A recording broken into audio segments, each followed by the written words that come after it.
sehat.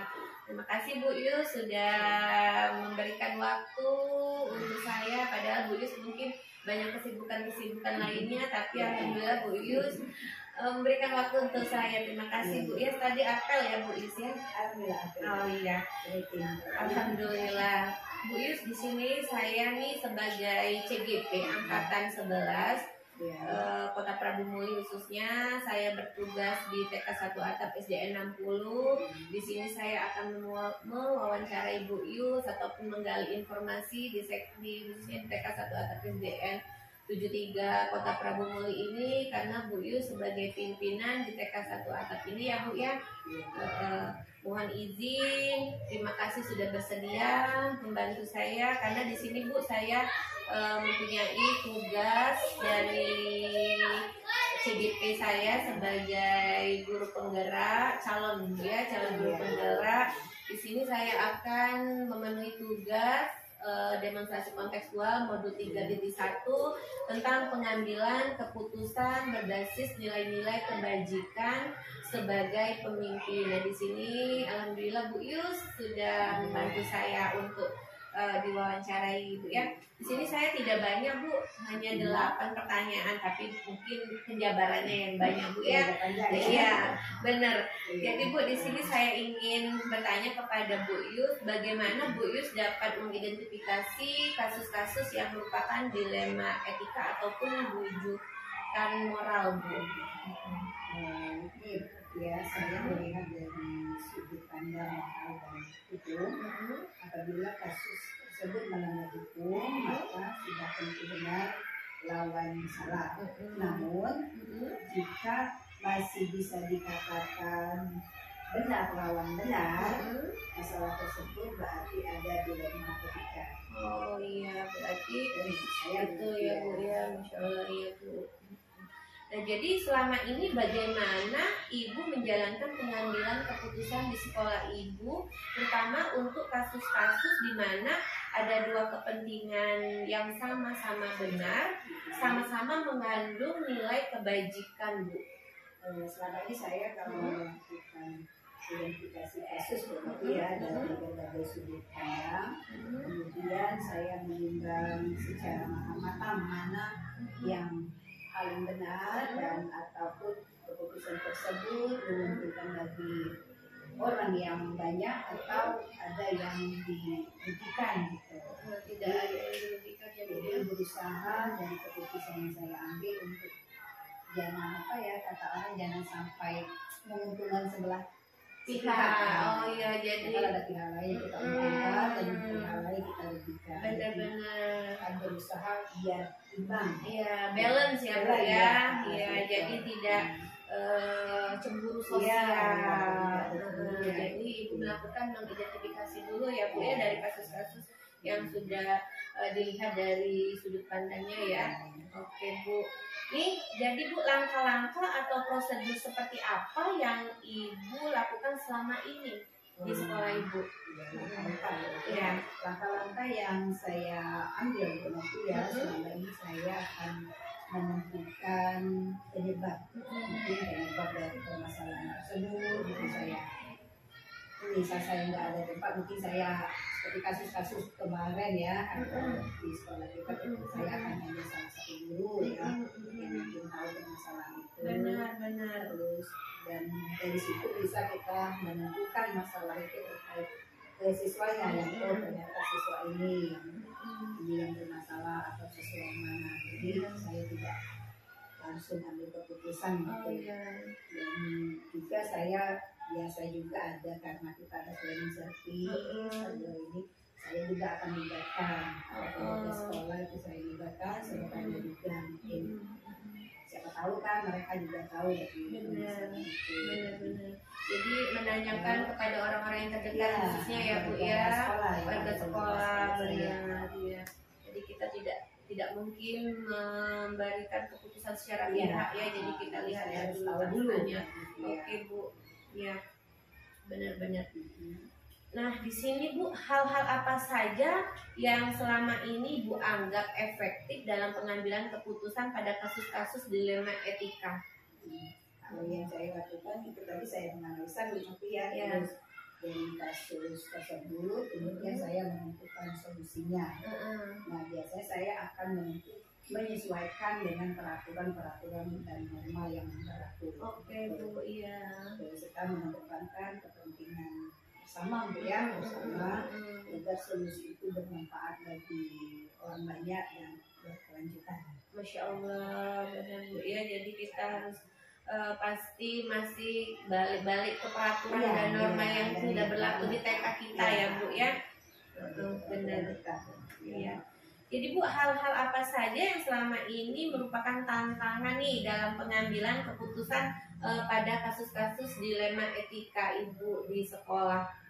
Tantangannya bukan tantangan dalam mengambil keputusan ya.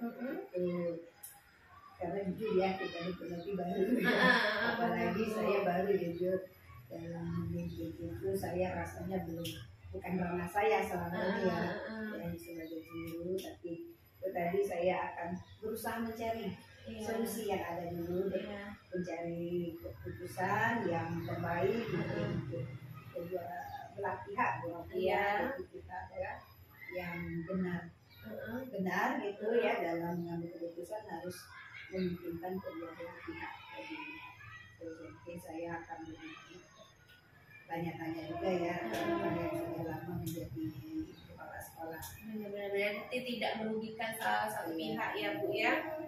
Oke Bu, ya karena kita juga sebagai guru ini, alhamdulillah Ibu diamanahkan sebagai kepala sekolah ini ya Bu ya. Ya. Nah jadi di sini Bu, apakah Ibu memiliki sebuah tata krama atau jadwal tertentu dalam sebuah penyelesaian kasus genetika? Apakah Ibu langsung menyelesaikan tempat dana atau memiliki sebuah jadwal untuk menyelesaikan bentuk atau prosedur seperti apa yang Ibu jalankan selama ini? Untuk keputusan yang bisa dibilang tidak terlalu berat ya, saya saja mengambil keputusan ya itu tadi tergantung permasalahan yang rasa nggak terlalu berdampak, itu saya ambil keputusan sendiri. Namun jika permasalahan itu sudah mungkin agak berat dan berdampak ke orang banyak ya, itu biasanya saya akan konsultasi ke dinas pendidikan. Iya, karena kita sebagai TK ini TK negeri ya, jadi masih koordinasi karena memang keputusannya itu pimpinan Ibu sebagai pimpinan di sini, tapi berkoordinasi di dinas pendidikan karena kita sebagai sekolah negeri kita kembalinya ke dinas pendidikan ya Bu ya. Oke, tidak bisa langsung kita seperti kemarin Bu Novia ada yang kita nggak cara karnaval ya, dari murid Bu minta libur oh bentar Bu ya, kita tanya dulu dinas pendidikan, biasanya kita ada surat. Benar. Nanti kita share di grup. Iya, itu sebenarnya dilema juga ya Bu ya. Gimana nggak dilema Bu ya? Mereka saya mau ngantar anak lu, anak saya kan apa? Diliburin itu tadi kembali kita negeri ya. Aturan dari dinasnya. Iya ya. Selalu dengan wali murid dengan guru pun saya sampaikan seperti itu, nanti tunggu dulu. Iya, solusinya kita mencari solusi bersama ya Bu ya. Informasi-informasi ya karena kita sebagai sekolah negeri jadi kita menunggu informasi dari dinas pendidikan. Oke. Adakah seseorang atau faktor-faktor apa yang selama ini mempermudah atau membantu dalam mengambil keputusan dalam kasus-kasus dilema etika di sekolah Ibu? Mungkin saya membantu saya ya dalam mengambil keputusan tadi. Biasanya saya akan melakukan kebetulan kita ada rapat di di sekolah, ada rapat tiap bulan, itu saya akan menanyakan dengan guru-guru akan ini warga sekolah juga tentang kasus yang misalkan kasus yang ada di sekolah itu, dan bisa kita dengan orang itu yang istilahnya dalam mengatasi masalah itu jangan sampai tadi kita salah ngambil keputusan.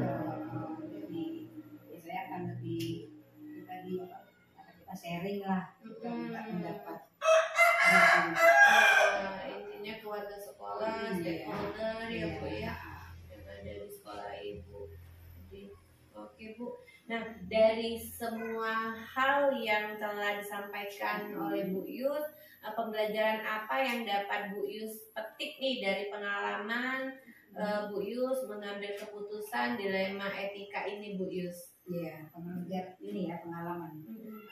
Untuk pengalaman yang bisa saya ambil, Bu Novia, saya menjadi lebih bijaksana ya dalam menganalisa dari suatu kasus atau permasalahan yang kita hadapi di sekolah. Itu bisa menjadikan pertimbangan saya untuk menentukan solusi yang lebih baik lagi.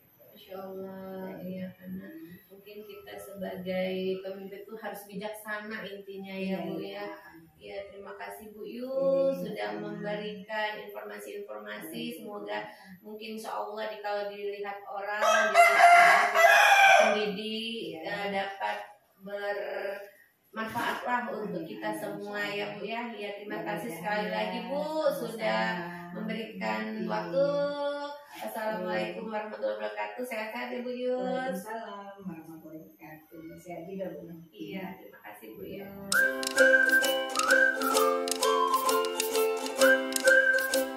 Assalamualaikum warahmatullahi wabarakatuh Bu Arma. Waalaikumsalam. Ya, alhamdulillah sehat ya Bu. Alhamdulillah. Alhamdulillah. Terima kasih Bu Arma atas waktunya yang sudah memberikan waktu, walaupun kesibukan Bu Arma banyak, tapi memberikan waktu kepada saya untuk diwawancarai. Ya, di sini Bu Arma adalah Kepala Sekolah TK Asia 3 Kota Prabu Muli. Nah, Bu Arma, saya di sini Bu Novitrianti, saya CGP Angkatan 11 Kota Prabu Muli. Saya bertugas di TK 1 Atap SDN 60 Kota Prabu Muli.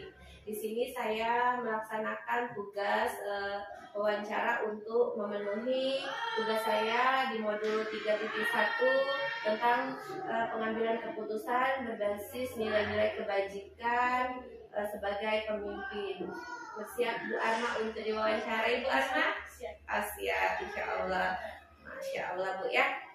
Ini di sini Bu, saya ingin bertanya kepada Bu Arma, selama ini bagaimana Bu Arma dapat mengidentifikasi kasus-kasus yang merupakan dilema etika ataupun bujukan moral Bu? Jadi begini Bu Novia, jadi selama ini saya melihat bahwa dilema kasus moral, etika moral ini benar. Jadi kita di sini harus merupakan ini solusi, ya? Solusi yang harus kita ambil dihadapkan kedua pilihan. Di sini kita tahu, saya tahu bahwa itu semuanya benar. Namun ya kita harus mengambil keputusan. Jadi di sini kasus-kasus yang terjadi itu ya yang jelas harus memilih yang mungkin menurut kita ini yang begitu penting, yang harus segera kita ambil. Yang terbaik, yang terbaik. Iya. Jadi Bu, selama ini bagaimana Ibu menjalankan pengambilan keputusan di sekolah Ibu, terutama untuk kasus-kasus di mana ada dua kepentingan yang sama-sama benar, sama-sama mengandung nilai kebajikan tadi Bu? Jadi pertama Bu, kalau saya itu kita mengumpulkan dulu fakta-fakta. Kemudian siapa yang terlibat ya, kemudian menganalisa yang fakta-fakta ini antara yang benar dan salah. Jadi kemudian baru kita mengambil solusi alternatif. Apa yang harus kita lakukan. Oke, berarti mengumpulkan fakta-fakta dan melakukan identifikasi ya Bu ya. Oke Bu. Ya, jadi langkah-langkah atau prosedur seperti apa yang bisa Ibu lakukan selama ini, Bu? Ya, jadi yang sudah saya katakan tadi Bu, sebelum saya mengambil keputusan, jadi kita tadi harus mengumpulkan fakta-fakta dulu. Fakta-fakta dulu, kemudian siapa yang terlibat, kemudian kita analisa dulu masalah ini sejauh mana, apakah sifatnya wajar dan tidak mendesak.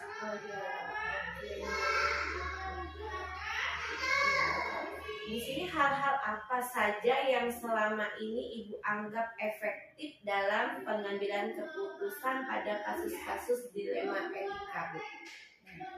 Jadi begini Bu Novi, saya tadi belum mengatakan bahwa apa masalah yang sering dihadapi. Iya. Nah di sini Bu saya menceritakan jalan apa yang sering saya hadapi saat memimpin masalah di kepala TK ini.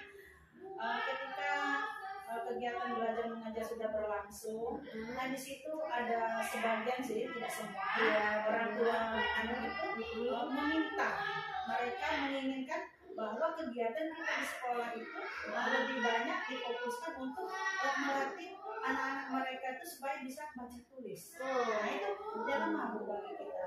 Karena kan kita ketahui bahwa kita punya aturan sebagai pendidikan anak usia dini, kita ada aturan. Kemudian di sisi lain kita juga kepingin menuruti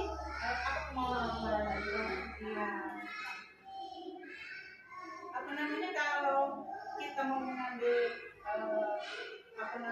apa yang kita kerjakan, kita ambil keputusan tadi, ya tentunya tidak serta-merta kita memberi kepada mereka.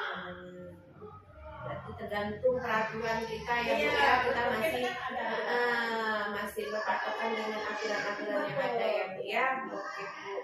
Nih, hal-hal apa saja yang selama ini merupakan tantangan dalam pengambilan keputusan pada kasus-kasus dilema etika di sekolah Ibu yang tadi, Bu? Hal-hal yang saya anggap efektif yang harus saya lakukan ya. Benar. Jadi begini Bu Novi, sudah saya katakan tadi bahwa tidak serta-merta atau permintaan dari orang tua saja langsung kita putuskan tidak. Di sini kami melakukan ada yang namanya kegiatan parenting. Jadi kita kalau di sekolah saya itu di sini di TK ISA 3 ini itu saya jalankan parenting itu kegiatan itu 3 bulan sekali. Nah disitulah Bu kita memberikan menjelaskan kepada orang tua tentang apa yang mereka inginkan tadi. Karena kita juga tahu kan kalau di pendidikan anak usia dini itu ada slogan belajar sambil bermain, bermain seraya belajar. Oh iya. Dan itu perlu kita jelaskan dan orang tua agar mereka tidak memaksakan kehendak mereka. Kembali lagi ke aturan aturan tadi. Jadi Bu, apakah Ibu memiliki sebuah tata kala atau jadwal tertentu dalam sebuah penyelesaian kasus genetika? Apakah Ibu langsung menyelesaikan tempat, dana, atau di tempat, maksudnya menyelesaikan di tempat, dana, atau pun memiliki sebuah jadwal untuk menyelesaikannya, bentuk atau prosedur seperti apa yang Ibu jalankan? Seperti saya utarakan tadi Bu Novi ya, yang mungkin salah satunya itu tadi Bu parenting tadi kita undang orang tua atau tidak menutup kemungkinan mungkin dari pihak-pihak yang terkait ini dalam hal ini dinas pendidikan agar mereka betul-betul mengerti Bu. Mereka percaya bahwa tempat anak mereka sekolah, tempat anak mereka bermain itu memang betul aturan. Bukan sekolah yang membuat peraturan yang demikian. Berarti masih kita juga parenting mengundang dari dinas pendidikan yang untuk memberikan narasumbernya, biar penguatan lah ya Bu ya, meyakinkan ya. Oke Bu, di sini adakah seseorang atau faktor-faktor apa yang selama ini mempermudah atau membantu Ibu dalam pengambilan keputusan dalam kasus-kasus dilema etika? Yang jelas ini Bu Novi ya, karena kita di lembaga ini jadi sampai kita sebagai pemimpin kepala TK ada guru-guru, ada komite, dan yang lainnya yang jelas warga sekolah. Itu semua kita libatkan dalam keputusan. Insya Allah. Dari semua hal yang telah disampaikan, pembelajaran apa nih Bu yang Ibu petik dari pengalaman Ibu mengambil keputusan dilema etika ini, Bu? Jadi begini Bu Novi, tentunya kita sebagai pimpinan tadi yang sudah saya katakan tidak bisa serta-merta kita langsung mengambil keputusan kan. Di sini kita harus berhati-hati dan betul-betul melihat, menganalisa kasus atau kepentingan yang bakalan yang harus kita ambil, keputusan yang harus kita ambil. Jadi harus kita betul-betul kita lihat dulu, kita kumpulkan fakta-fakta yang sebenarnya bagaimana gitu kan. Kemudian baru kita mengambil keputusan. Ya, saya tahu Bu, kalau kita mengambil keputusan itu tentu ada yang setuju dan tidak setuju. Jadi di sini kalau kita sudah memutuskan bersama-sama, dengan tadi kita mengumpulkan warga sekolah, dan insya Allah keputusan yang kita ambil tadi tentunya mereka bisa menerima walaupun tidak sepenuhnya. Oke, terima kasih Bu Arma. Saya simpulkan, jadi selama ini alhamdulillah, masya Allah benar Bu Arma mengambil keputusan itu. Ibu berkolaborasi sama warga sekolah, meminta bantuan sama warga sekolah, tidak semata karena kita pimpinan, Ibu memutuskan sendiri. Masya Allah Ibu. Iya. Terima kasih Bu Arma waktunya sudah memberikan informasi kepada saya. Semoga informasi-informasi ini dapat bermanfaat untuk kita semua. Amin, amin ya Allah. Makasih ya Bu Arma atas waktunya. Ya, assalamualaikum. Waalaikumsalam warahmatullahi wabarakatuh.